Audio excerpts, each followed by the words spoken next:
Welcome to Week 14 in Production, Festivals and Other Places to See Theater. I'm Dr. Christiana Moldrum-Harkelage, and this is Theater 191. Where do you go to see theater? Today we're going to go over several different types of places and festivals where you can go to see theater and live performances. During the course of the semester, we've already talked about seeing shows on Broadway and at regional theaters. Broadway in New York City, Broadway is thought of as the United Theater in New York, commonly referred to as Broadway theaters or just Broadway, is commonly thought of as the United States capital for theatrical entertainment. The 41 professional theaters around Times Square in New York City provide some of the highest level of quality entertainment in the country and in the English-speaking world. But that's not the only kind of theater there is out there. We've spent some time talking about Broadway throughout this semester.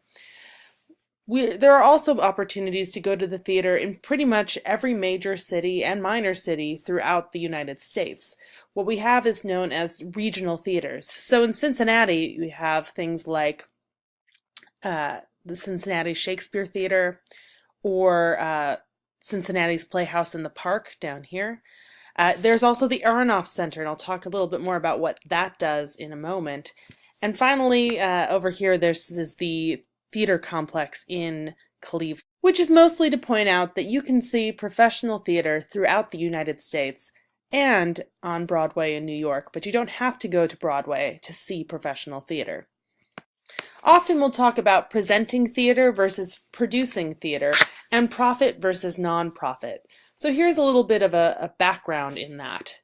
A producing theater is a theater that has hired all of the actors and rehearsed and built the play in-house, so within that theater, and it will be performed where it is rehearsed, which is in opposition to a presenting theater, which brings in tours and productions that have already been rehearsed and put together and designed at a different place or as an independent tour that just goes from place to place. That presenting theater will book the tours. They're not responsible for producing the actual theatrical piece. So the Aronoff Center that does all of the Broadway plays down in Cincinnati, they're a presenting house, as opposed to Cincinnati Playhouse in the Park, which decides on the full season of shows that they are doing and produces each of them in-house. So things like the national tour of Hamilton, the national tour of Waitress, other major shows that were on Broadway and are now going around the country, those are going to presenting theaters and not a producing theater. So you won't see the national tour of a show, generally speaking, at a producing house like Cincinnati Playhouse in the Park or Cincinnati Shakespeare. Then there's a difference between profit theater and non-profit theater, both of which are interested in making money.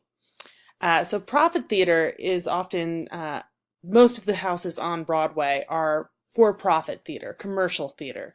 National tours are commercial theater most of the time. And that means that it's theater that has been produced by a partnership to create one particular show, and profits get divided to investors, which is opposite of a non-profit theater. So our regional theaters, which are mostly our producing theaters, also community theater and schools, and a nonprofit theater is something like Cincinnati Playhouse in the Park, to continue to use our regional theater example. They will produce their full season. They'll decide precisely how many performances of each show they're doing. They likely will not extend. They also support staff members and an operating board, and they generally have 501c3 status.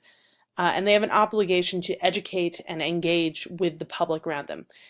They can make a profit, but that income goes back into the company for operating expenses and does not necessarily get divided into profits for investors. And that's the big difference between nonprofit theater and profit theater. Nonprofit theater is also going to ask for donations, which is not something that commercial or profit theater can do. So where else do you see theater besides Broadway and regional theaters? The answer is all kinds of places. You're going to watch a series of videos about other places beyond Broadway and regional theater where you can go see a lot of new works or older works. You'll watch a video about the Edinburgh Fringe Festival. Often cities will have fringe festivals, which means that it's new work, strange work, underproduced works, all kinds of interesting things. I recommend going to see fringe festivals. There's one in Cincinnati next month, so if you're around, go catch a couple shows. The video about the Edinburgh Fringe Festival will do a better job sort of giving you a sense of what a fringe festival does. You'll also watch a few videos about summer festival theaters. You'll watch a video about the Williamstown Theatre Festival, which is a strictly summer stock theatre festival, and also a video about the Shaw Festival in Ontario, Canada. These are two different types of models, so pay attention to what's similar and what's different about the two festivals. There's also children's festivals, theatrical outreach, and community theater. Never underestimate the value of community theater. If you like doing theater and you don't want to do it professionally, but you still want to be involved, go out and meet some people and try out for community theater. It is a wonderful way to find new friends in a new city. You'll also watch a short video about theater in prison and watch some prisoners figure some things out through a production of Hamlet. And your final video for this week will be a short video about sensory overload for theatrical patrons with autism and other sensory overload issues, and the strides that theater is making in that kind of outreach. So again, after this video, you will watch the rest of the videos in the next page on the module. You'll then take the online assessment. And finally, if you are so inclined, you can take a survey, which will be linked in our week's overview, if you'd like to find out about opportunities to be involved with the department next year, especially for credit, because we do 200 credit in experiential learning. So if you'd like to be involved with that, we will put you on our email list if you'd like to sign up through the survey. See you on Thursday. Take care.